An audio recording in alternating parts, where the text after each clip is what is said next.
Well, good evening, Ballsville. How y'all doing tonight? Going to be a little bit different show today. Um, I'm all by myself. Um, Looks like some of my co-hosts and guests, they all kind of ditched me. So I'm going to do this one on my own, guys. So be patient. We'll sit back. We'll talk a little bit of football. Been a long day at work for me too. So we're going to get through it, and we're going to talk some football. The show is presented by the BALLSVILLE and sponsored by Premier Properties. I'm your host, Jimbo, as you all know me.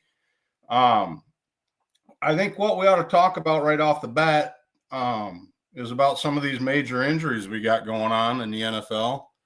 I think that the running back rooms are hurting for certain, with Najee Harris going down, James Conner.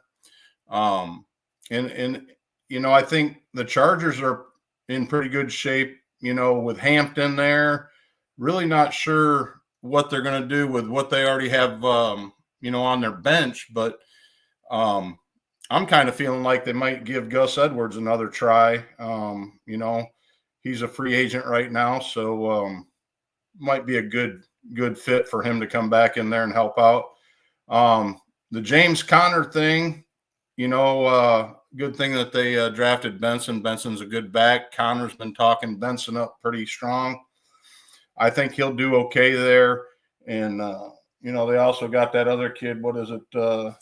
Demery Ricardo. I think he's a pretty good running back. Actually, he runs pretty aggressive, and, they've kept him on the roster. He can definitely back Benson up okay. And then some of these other sneaky guys that are free agents, I got to doing a little thinking. Jamal Williams is available. He's up there in age, but he was a good running back for the Lions and never really got a whole lot of playing time at the Saints. But he's out there free. Raheem Blackshear, younger guy. I thought he did a good job at the Panthers. He's available. I think he'd make a good running back for somebody. And then, of course, Zeke the Geek Elliott, he's out there and available too. So I don't know if some of these guys are going to reach or if they're going to go with their depth and see how they're doing. Mike Evans went down, wide receiver for the Bucks. His nagging every year, beginning of the year, hamstring issue he has every year. With McMillan down and Godwin down and Abuka, who is really not 100%. He played like he was 100% last week. I didn't think he was going to play that much, but he did end up playing, and he did end up having a good game. So, I don't know if Shepard's the guy that's going to step in there. I don't know if Tez is going to get some work, the new rookie. They have depth there. I just, with their offensive line in the shape that it's in, on top of all these other injuries, and Baker is just getting killed every week in out. But he's a tough dude, and he's pulling it out. I think the Bucs will do okay, and they're going to just have to hope Godwin gets back quicker than what they were thinking. I was kind of being told and kind of thinking to week 6, but maybe they rush him back. I don't think he's going to play this week, but and now Terry McLaurin, Commanders, he's hurt. Got a quad injury, I think I read. So I don't really know. Lane got a few snaps over there, and of course Debo's there. I think Noah Brown's still hurt, so I'm not really sure what they're going to do there.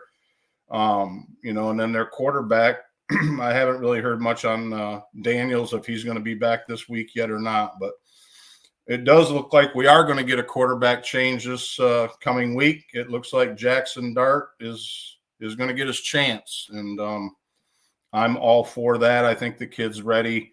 I think he'll be able to handle, stepping in, get him some good quality snaps. He's going to be playing up against Sarah's Chargers, I believe, on Sunday. And I look for the kid to have a good day. So I definitely think that puts Dayball on the hot seat a little quicker than what we thought.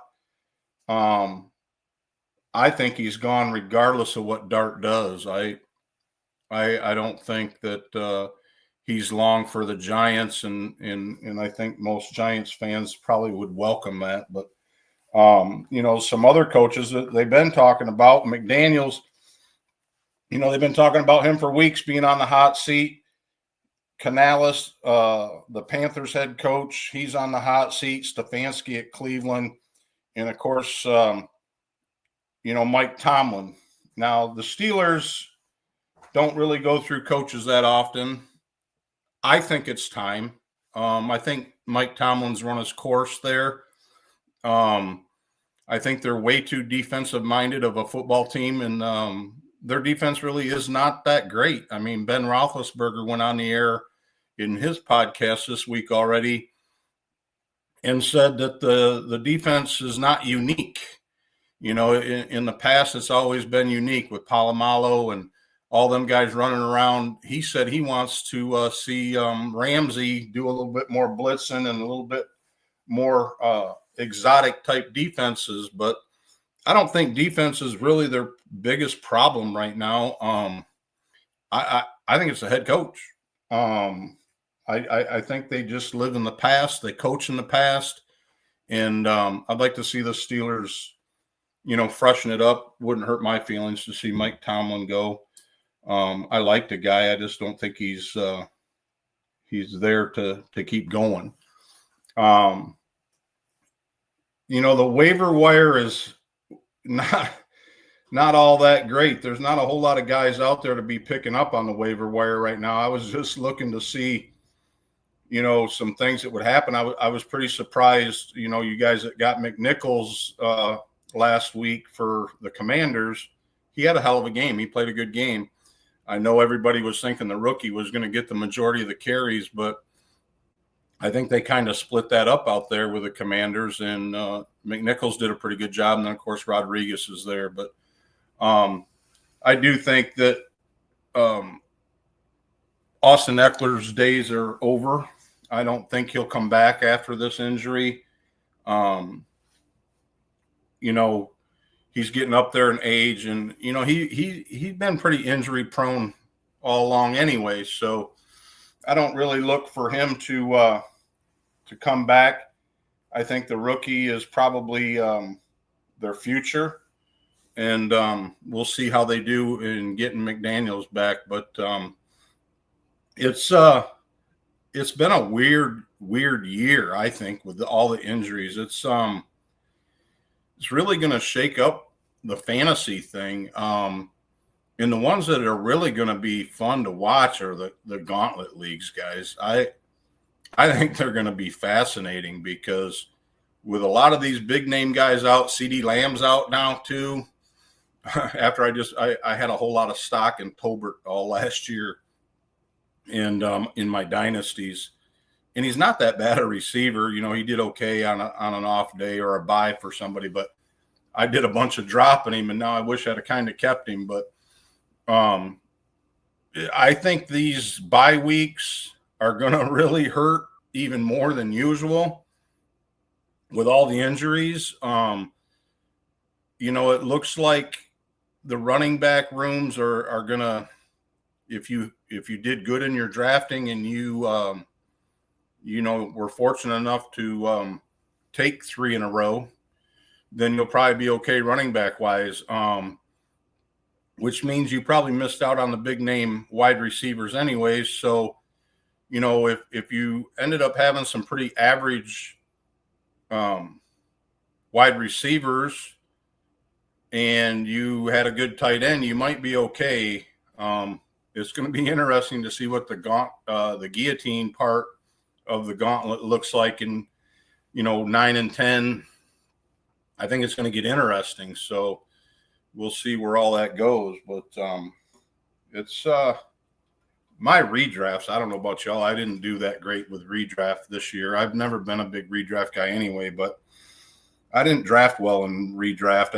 I did pretty good in the gauntlet. I got a couple good leagues. I got a couple bad ones, but with the median, it's kind of hard to figure out how that's all going to go too. But speaking of the gauntlet, Alex said last night, I don't know if you guys caught his show, but we are planning to move the gauntlet recap from Monday and add that to the Tuesday night show. And Alex is going to come in a little bit in the beginning and kind of help recap that. We're going to get another guy in here to kind of help with that. So we're going to move that to the Tuesday night show. There's some more announcements coming on how we're going to handle the rest of the week with the rest of the shows. Alex is kind of changing things up. He's gotten busy at work. And excuse me, I had to take a drink. I got a dip in. And I just put it in, so I had to kind of get my throat wet down with something to drink. But if I seem a little out of it, guys, tonight, I guess I am. I'm a little let down with the folks that were supposed to be on a show tonight. I was going to ask someone else to join me tonight after I knew the other two guys weren't going to be here. It kind of threw a wrench in the show. But I had an old football coach that used to tell me in high school, excuses are for losers. And I don't have an excuse tonight on why these guys aren't here. I really don't. But I don't really give a shit, to be honest with you. It's hard to do a show like this for a rookie like me. I know enough about football. I could sit here and talk football all night long. It's very different doing a show by yourself and not having someone to bounce things off from, get their opinions.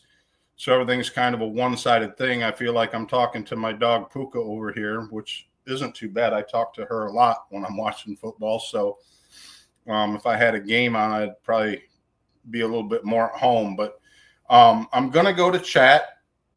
And maybe we can try to do that. I see Sorry for Cussins out there. Chris, thanks for being out there. Alex, the president's out there tonight.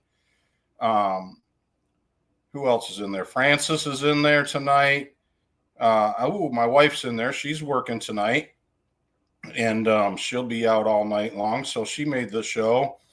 Luke Hager, he's out there. And I appreciate you coming on and listening. Sarah, she made the show.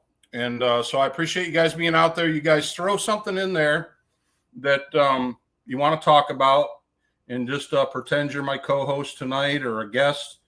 And I see Cyborg's out there too. So I appreciate everybody getting into the chat. It's hard to, look at you guys, look at the phone. I've been building a new studio in my house to try to get more techie. For a 58-year-old guy, it's hard to do. So, but it's coming along. I got a new split screen. My wife went out and got me a 32-inch split screen. That's helping a lot. I got my iPad over here, got my phone over there. So trying to get good at doing this so I can put out a product that represents Ballsville and brings you guys something to listen to during the week. And I got to thinking today, I was listening. I listened to a local radio show here in Tampa, and they also have Colin Hurd on. They have Dan Patrick on. And I listened to some of them guys, and it was kind of neat today. Dan Patrick's guys said to him, they said, that there's so many new podcasts out there, so many radio shows, and all these guys are running out of things to talk about. He said, man, he goes, used to be, you were so excited about when you heard a name of somebody that didn't do a whole lot of interviews coming on somebody's show, and you were so excited to hear him. And one of Dan Patrick's guys that works in the background on his show spoke up, and he said, I think you guys got it all wrong. He goes, Dan, I think it's you.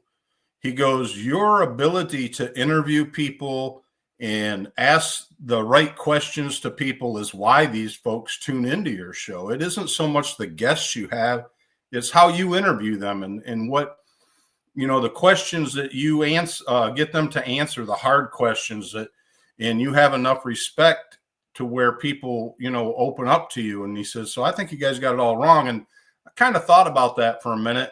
And I thought, it's kind of true. When you have respect and you've been in the business for a long time and guys come on your show, I think it's kind of reverse. Even though they're kind of the famous one, they're the athlete, I think sometimes they really like to be interviewed by a guy like Dan Patrick. He's a pretty good interviewer. He has a lot of cool guests on his show. I'm working at getting my media pass in Florida, which is going to open up a lot of avenues. I haven't really gone. A whole lot of people don't know this because I'm so scared to death to do it. But I do have an interview with John Gruden on Thursday. And it's part of the classroom part of getting your journalism license for media in Tampa, that you have to do. They place you in an interview, and then you have to do a 3-paragraph journalism report on that interview. And it's part of the classroom work to passing the classes to get your media license. So I'm looking forward to that. I think it's going to kind of be cool. And so I'm hoping that it allows me to get into some of these places. It's just the Tampa-based team. So it's the Bucks, it's the hockey team, the Lightning, and the Tampa Bay Rays, which just got bought out. They have new owners now, so that's exciting in the Tampa area for us. Foul on the play, flag on the play, no baseball talk. Yeah, but I guess the point I was trying to make is by getting that pass, it's going to allow me to actually go to a game and be in the press room when they do their interviews after the game, and I'll be able to ask questions. So some of those questions I'll be able to bring back to Ballsville. I'm excited about that. So that's another thing that I've been working on that's taken up a lot of my time because I'm not a real good student. I'm not, I didn't graduate high school, so I don't study well. I don't do well with computers, but I'm learning. It's a challenge and it's fun. But your football. Jimmy knows his football, and that's the important part. Well, I didn't catch that XX cross over on JoJo last night. I was so excited. I thought I was going to snag Mbuka from him. Boy, I was ready to take it. That was hilarious. For those of you that don't know what he's talking about, go and watch the end of the Gauntlet recap last night. It was a good time. So, well, thanks for coming on, Alex. You didn't have to do that. I appreciate you doing it, though. Oh, man. I know what it's like, Jim. I know what it's like when you're just doing a monologue and you get caught up with the little this and that's of it. So when I was out in Vegas, I was talking to Scott a little bit about that. And, we had kind of mentioned what it's like to do a show by yourself. And I said, man, that's got to be kind of strange. I mean, you got to pick something to talk about that you like to talk about. And then you got to make sure that it's something everybody wants to listen to, or they're just going to tune in and tune out. And you really don't get the banner going back and forth with a co-host or a guest. But anyways, production side is hard. I wanted to push through it because it's important to me. I hope you guys enjoy these shows that we do. We work really hard at Ballsville to bring you these shows. And if you don't put a lot of time into your prep of, whether it's studying or whether it's picking a good topic to talk about. But I was going to talk a little bit about offensive lines tonight because I think a lot of these injuries, these major injuries that are going on, the Chargers have a good offensive line. Indianapolis has a good offensive line. They're solid. They haven't really experienced any injuries. I did see Pierce popped up on the injury report, but guys like Dallas, they rely so much on CeeDee Lamb. It's going to be interesting to see, if Williams can keep up the pace at running back and to see if Pickens can. This is Pickens' chance to shine. Is he capable of being a number one? What do you think about that, Alex? Do you think Pickens is capable of being a number one? Well, we saw him as the number one in Pittsburgh for a while. He didn't really excel, but he held his own. He's a gritty player. I think he's got some help with Ferguson. What did he get? Like 12 targets, 12 target Yeah. Ferguson. That's So what I'm saying. It's going to be interesting to see how these fantasy players at Ballsville manipulate and make the choices. It makes the choices so much more challenging of who you're going to play, who you're not going to play. So it's just like me. I didn't really think Mbuka was going to get a whole lot of playing time. I benched him in half of my leagues. I played guys like Wandell Robinson over him. I played a lot of different receivers over him. I even played Damian Brown over him. Damian Brown ended up, or Diami, for the Jags. He ended up getting hurt this week too. And, Hunter really hasn't produced. I see Burden finally had a day. So that's good to see for Chicago. I think Caleb had a great game. That's good for them up there. But it's going to be crazy on who you choose to fill the shoes of some of these guys that are hurt and then wondering when they're coming back. And so what do you do long term, So one of the things that actually happened today, speaking of the Cowboys, Ferguson, somebody was looking for a tight end, and I went to go offer them a backup tight end because I had Dalton Kincaid, and I noticed, oh wow, I have Ferguson in this league, and I was like, well, maybe I'll offer Kincaid and keep Ferguson. Well, who would you rather have for the rest of the season? I had so much stock in Schultz before he left Dallas. So I kind of got burned out on the Dallas thing. And I don't really care for Dak. So I went Kincaid last year kind of heavy. So I have a lot of stock in Kincaid, especially in my dynasty leagues. And I also had, my gut feeling, my hot take feeling that's deep down inside of me that Kincaid was going to bust out this year. I really didn't think that the Bills had, great wide receiver room. So I thought the ceiling on Kincaid was high. So I did a lot of drafting. So I'm still going to go ahead and stay with Kincaid long term for the year. However, Ferguson, Dak likes throwing to Ferguson. So, I think he's the tight end too. Yeah. Oh yeah. It's I wouldn't be worried about having, Ferguson on my roster at all. I mean, especially with, go ahead, Jim. I'm gonna give you a few hot topics here from the coming in from the comments. Okay. All right. Trey Tucker. Where the hell did that 3-touchdown game we come from?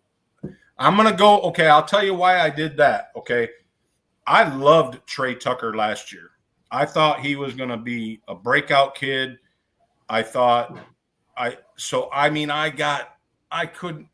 bet you every single dynasty league I have Trey Tucker.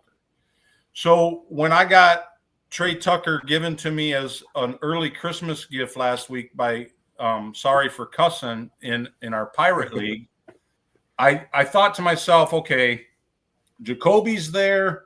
Jacoby's been hitting it. And you got Jenny there in the passing game. You got Bowers there. I just don't need Trey Tucker on my team.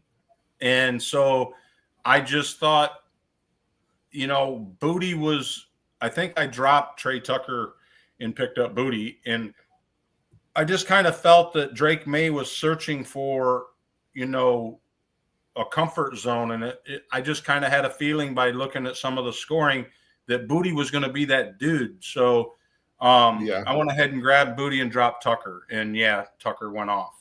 That's typical. I understand that because Hunter Henry was pretty weak to start the season. And then he goes off. So, that's fantasy. Exactly. That's fantasy. But if you're the asking, edge of heartache. If you're asking me, do I think Trey Tucker, he's a small guy. So do you think he's for real though? So yeah, I'm going to say he's for real. I'm going to say he's for real because I drafted the hell out of him, last year, just waiting for him to go off. So I believe in the kid. now that he's got a quarterback like he's got that knows how to see the field, I think, with O'Connell and Minshew. even Yeah, that's what I was going to Carr, say.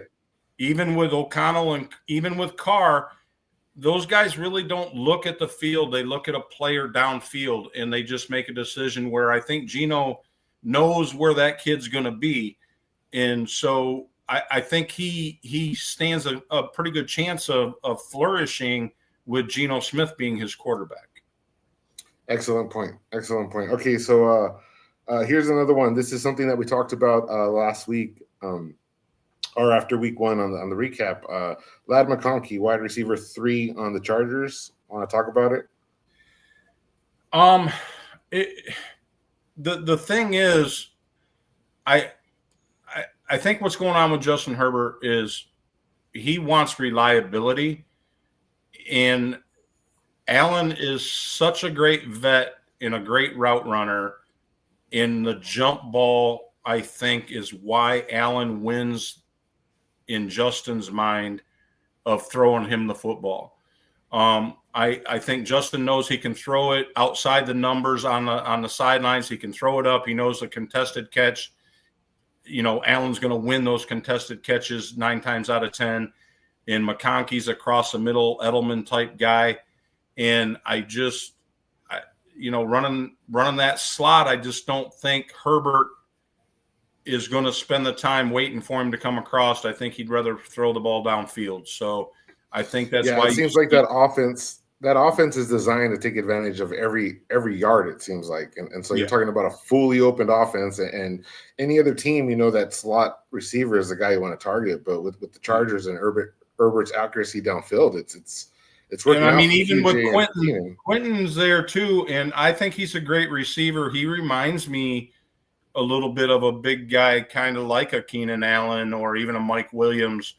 I just think he's got the structure, the body makeup of a bigger wide receiver. I think McConkey is just going to be that guy that they count on for short yardage. They count on a quick throw. He's quick. He can get open, and they can get that 5, 6, 7-yard third down with him.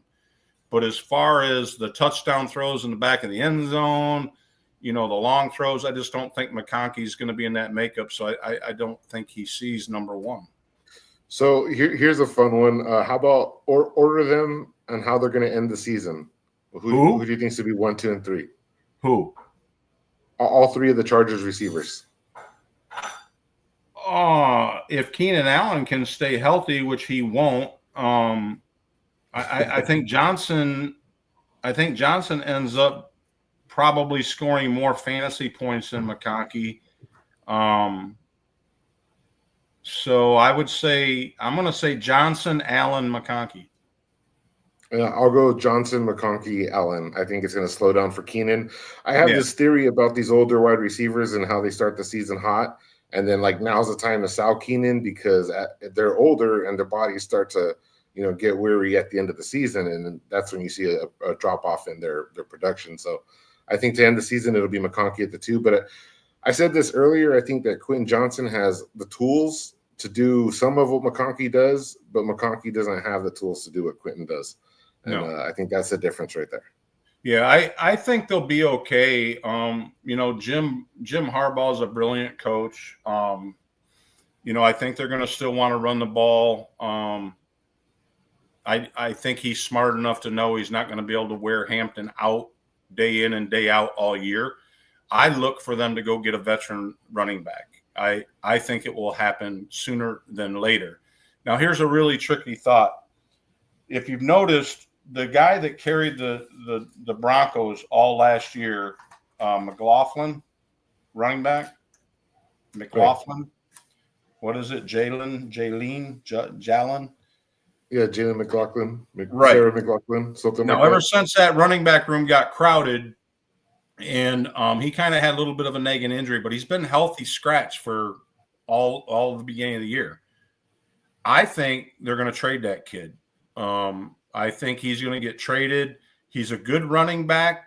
And I don't think they'd be stupid enough to trade him to the Chargers, but how ironic would that be from a coaching standpoint where Jim Harbaugh says, hey, let's get this kid over here and find a little bit out about the Broncos. So I don't know, but I think they're definitely gonna pick up a veteran running back. They're not gonna go. Well, I think that they're gonna roll with Hampton moving forward. I mean, he looks amazing back there. Some of his blocking, Yeah, but they're not gonna sit those other young guys on their bench when they know they're a playoff team. He's not going to go into the playoffs without a veteran running back. I just don't see it. Yeah, they have too much to risk. Yeah, I agree. So, so is it going to be a trade of an active player? I don't think so. I really think they'll probably go back after Gus Edwards. I mean, Roman really liked Gus Edwards at the Ravens.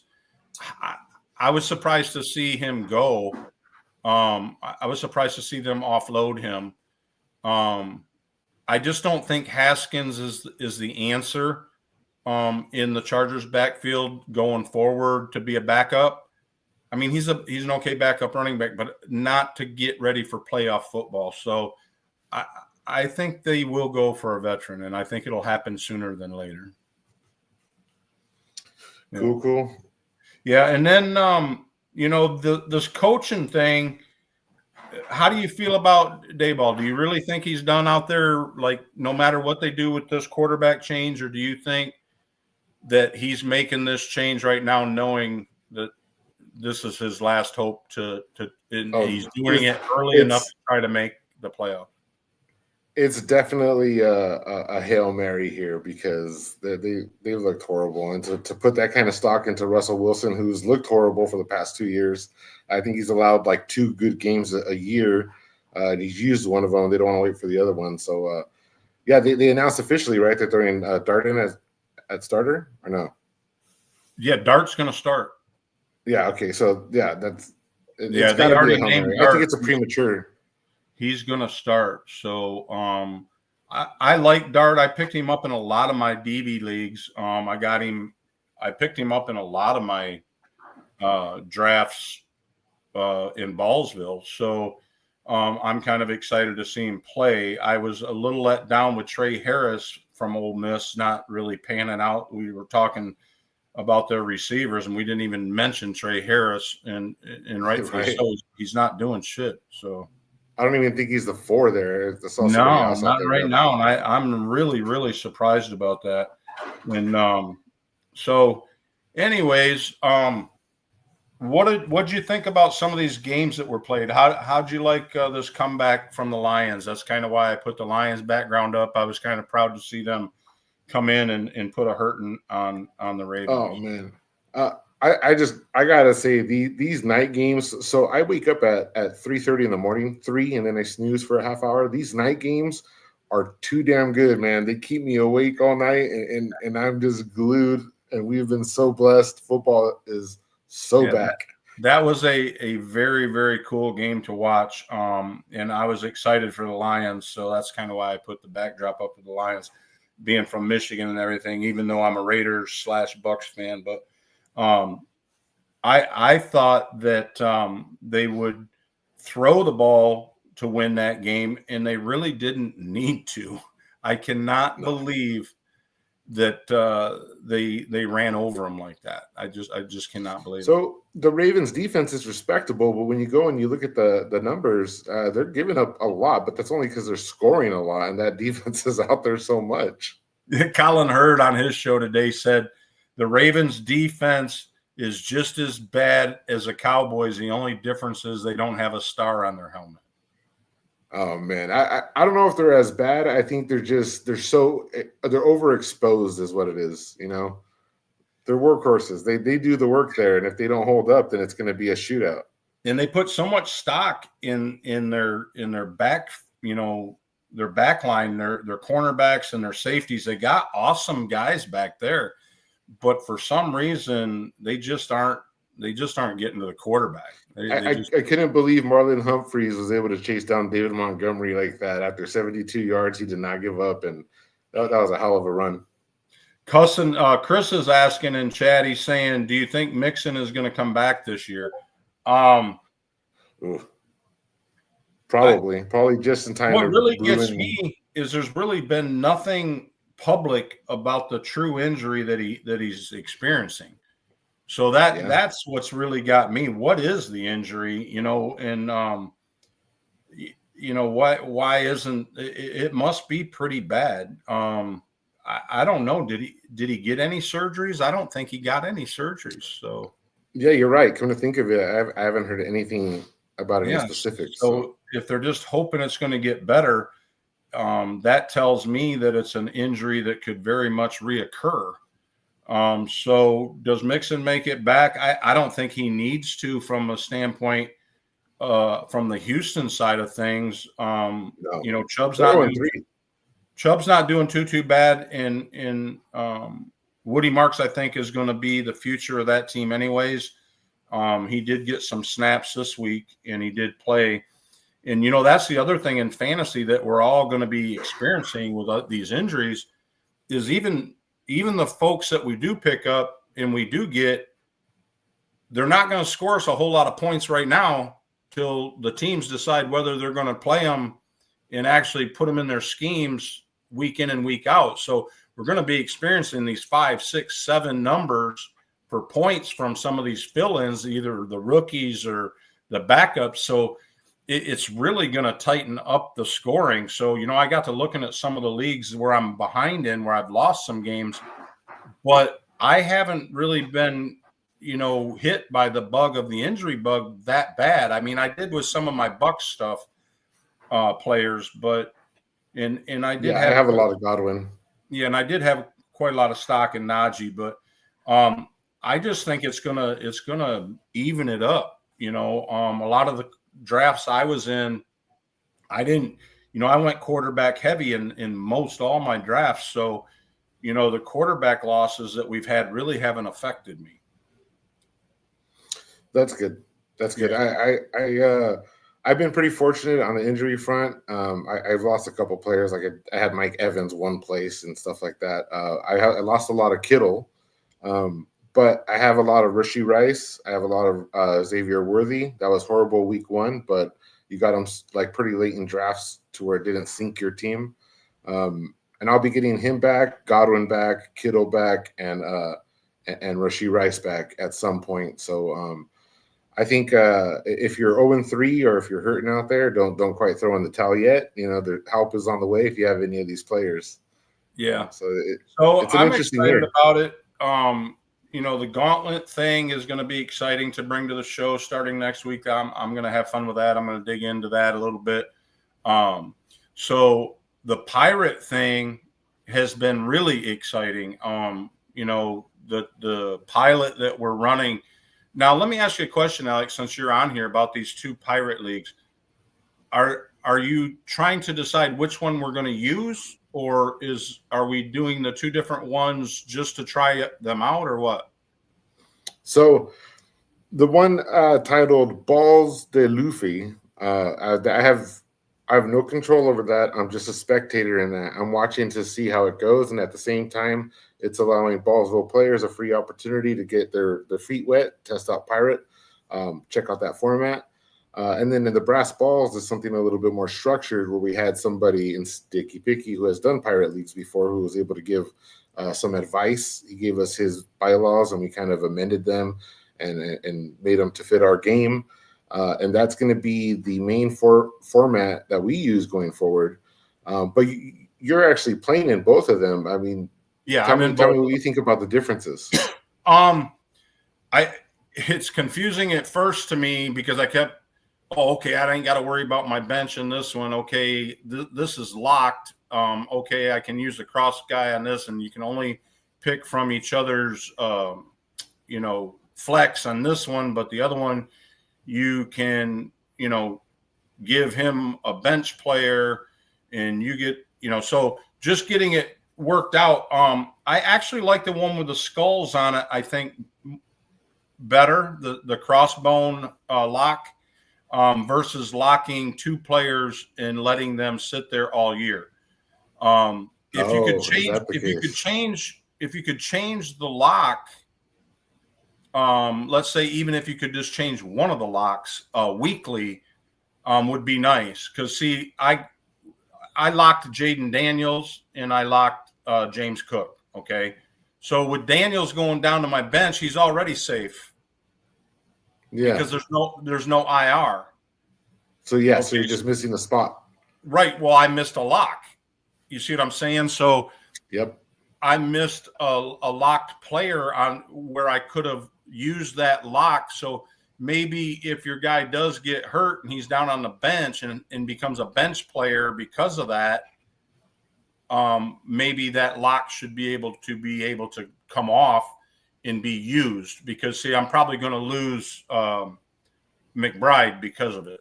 I lost this week, and Daniels is on my bench with a lock on him. I only got James Cook at a lock, so I was exposed big time, and I'm probably going to lose McBride over that, where I could have took that lock, because it's really not doing me any good with the bench. He's already safe.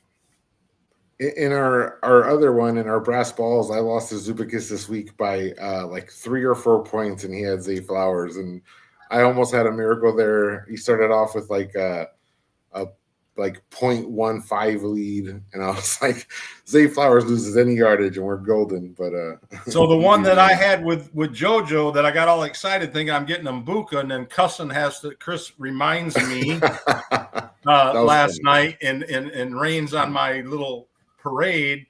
So I'm looking at who I want next, and he's got Montgomery there.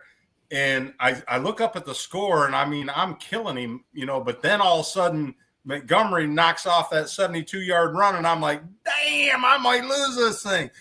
But no, he didn't catch me. But so, I mean, I got Montgomery instead of Mbuka, which I need another running back anyway. So it was kind of cool. I really, really like those leagues. So you are going to institute adding one of those styles. Yeah, we're probably going to adopt the pirate version for the gauntlet. There's some ideas that I have, and when we have a moment as managers, we're probably going to get together and discuss some of this stuff. So the format we're using in brass balls is going to be at least introduced into a portion of what the gauntlet will be next year.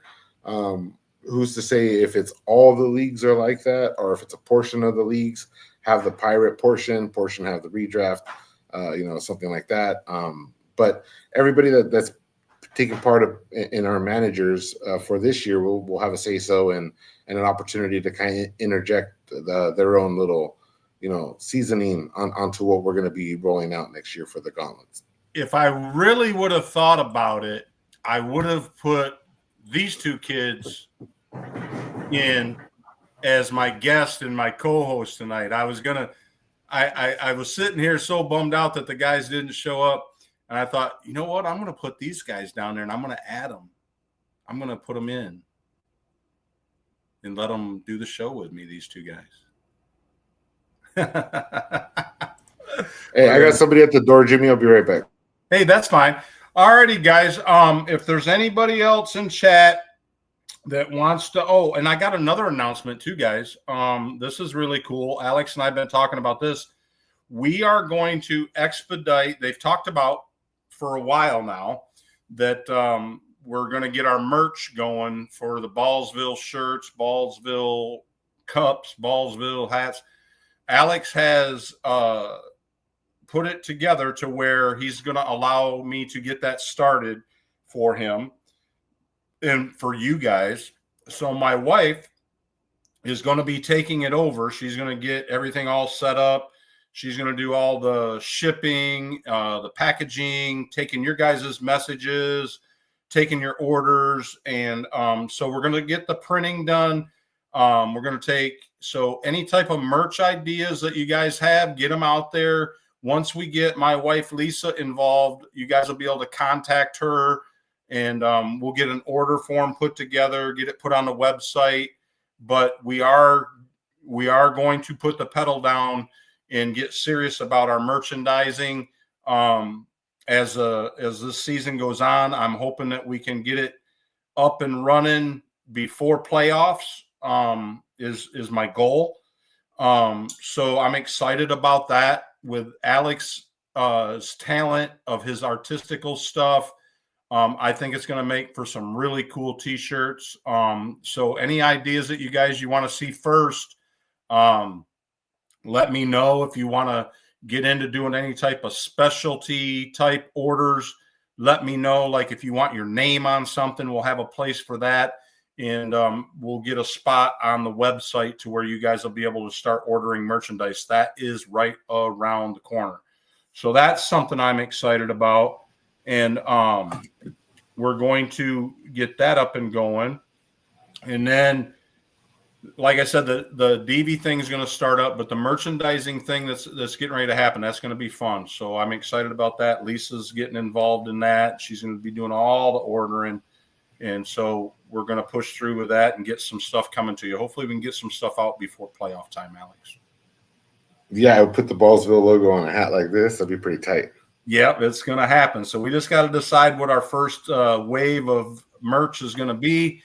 And then Lisa will get everything set up. We'll have to get a spot set up on the website for guys to make their orders, and we'll get all that going. But I was just excited that that's getting ready to happen. Maybe we'll pick out like a handful of images that we like, and we'll throw them up for a vote or something in the Discord. Yeah, we can do that too. So I don't think we have any. We don't have any orphans, right, Alex? Do we have any Dynasty orphans, or no? Connor and JoJo? We did have last week. We had somebody who got upset, and they changed their team name to "I'm not in this league" because that's the mature thing to do. And so I talked to them, and they said, you know what, I don't feel like I belong in this league. They kind of outed themselves, and they were kind of hit with the shame stick. So they decided to leave. Did we fill it already? Yeah, we filled it right away. So it's no longer an orphan. Orphans don't really last long, thankfully. And now I had a few friends asking that are in the Dynasty world, Alex, I'll pick your brain a little bit. Are we going to do another expansion this year with Dynasty or no? So on the spot, the original idea is the way that we have the Dragons of Dynasty, and then we expanded 16 more leagues and came out with the Heroes of Dynasty. Instead of expanding onto those and making it 20 leagues per whatever, I think we should ultimately just commit to a whole new game of Dynasty, and maybe do like the Beasts of Dynasty, or we could do like the Wizards of Dynasty, or we'll decide. But I think we should do a full expansion again in 2026. I think it'll be fun. That sounds good. So there's a lot of things getting ready to happen, you guys, in Ballsville in the offseason. I hate to talk about offseason already. We're just getting going with playing football, but always know that our wheels are turning in the background. We want to stay fresh. We want to stay current, and we want to do things that you guys want. So that's why in Discord, guys, use those channels that are in Discord.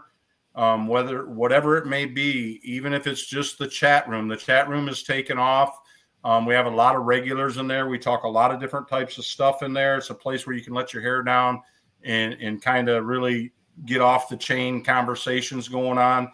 So that way you're not burning up your chat room in the leagues where guys don't want to hear it. So make sure, if you're not signed up with the Discord channel, you guys hit the website, grab that. If I had it as a slide, I would put it up. I don't. But you can find it on our website, theballsvillegame.com, and you can find all the things that are going on in there. Don't forget about Sticky's deal. When's the cutoff on the Sticky tools, Alex? So that's a great question. It was supposed to be over last weekend, but like you mentioned earlier in the show, I've been really swamped at work, and then there's just a lot of moving parts going on. So we'll get it implemented when we can. But I mean, we're in no real rush. The scoreboards are going to stay open. If you haven't checked those out on the website, definitely go take advantage of those. Those will stay open all year. What's going to be behind the paywall is going to be the actual tools that are provided there. You can go check those out now before it's implemented. And Joey's DFS content, and eventually we're going to have Connor's player values for Dynasty. Connor's really good at trading, and he shares his expertise. If you got a chance to check out the Dynasty Handbook, it'll be a similar format to that. Really good information to help you dominate. So that's the goal, is make something the worth Dynastyville shows, are they back up and running, or will that are those guys doing their podcasts on Friday? So that's a really good question. I just got clarity on that too. So the delay on that originally was illness, and now happily the delay is because one of our friends got a promotion and was given more responsibility, which is unfortunate for us, but we do celebrate that for Connor. Congratulations on your promotion. And we always take, life events come first, family comes first, all that stuff. This is our favorite hobby, our favorite pastime, and we're here whenever you're available. So we try not to force people to do things, but I definitely can't wait for the next Dynastyville. I told him today, I said, man, I'm on edge because those are great episodes. Yeah. And next week's show, guys, I've got kind of a little special thing we're going to do that's going to kind of give you guys, I know a lot of you guys do daily fantasy stuff. Got some guys going to come on and talk about some of the things they've been doing and some of the good luck they've been having and some of the strategies they've been using to win some money. So, tune in next week for that. I'm going to have a couple guys on talking about that for a short period. I'm hoping Jay will be back. Jay ended up getting tied up in a business meeting, and he's texted me now saying that he wasn't able to make it because of a business meeting. So we all got to work, and just know that all these shows, guys, we do put in the time, and we do want to try to be here for you every week.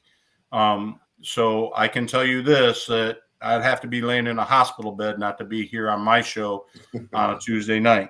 So I'll be here every Tuesday night at 8:30. You guys make sure tomorrow, let's see what we got going on tomorrow. Okay, Sarah in the soundboard will be on tomorrow. I saw a little plug somewhere. I think it was in Discord. And if I could pull it up real fast, which I can't get to it fast, she said something about rocking our world, Alex. What's going on with Rock My World, she said. Well, as much as I'd like to disclose that, we're gonna leave it there. It's gonna be a little teaser. You guys are gonna have to tune in tomorrow night. We do have a little announcement to make. We've kind of hinted at it. Okay. But it'll be a good time. We're gonna have fun going forward. It's going to be a little more laxed on our end to where we're not so buttoned up and uptight when we come on air. And it's going to allow us to just kind of, be here for each other, bounce things off of each other. Just like tonight, me, you, and guests, or you, Ethan, guests, stuff like that. It's stay tuned for tomorrow night. Don't miss the soundboard. All right, guys, make sure and like and subscribe to these podcasts. It does help us out a little bit. Make sure, and if you know a guy in a different league that it's a non-Ballsville league, invite them to come to a podcast, have them come and check us out. Drop our website in those leagues and let them know what Ballsville's about. We got a lot of unique stuff going on. So, I guess we'll just leave it at that. And I'm going to go ahead and say, Alex, I'm going to thank you for jumping on tonight. You made it so it wasn't so grim for me, because I was so bummed. I know it, and I know it was showing, but it's just I love this so much, and I love doing it, and I love all the guys. So I felt a little down because both of the guys had great big segments of their own this week. So my content was going to be very little. And so it just was bad timing. But I appreciate everybody showing up in chat that did show up in chat. And make sure you guys check out Sarah tomorrow. And we'll go ahead and sign out. I'm out. Y'all be cool.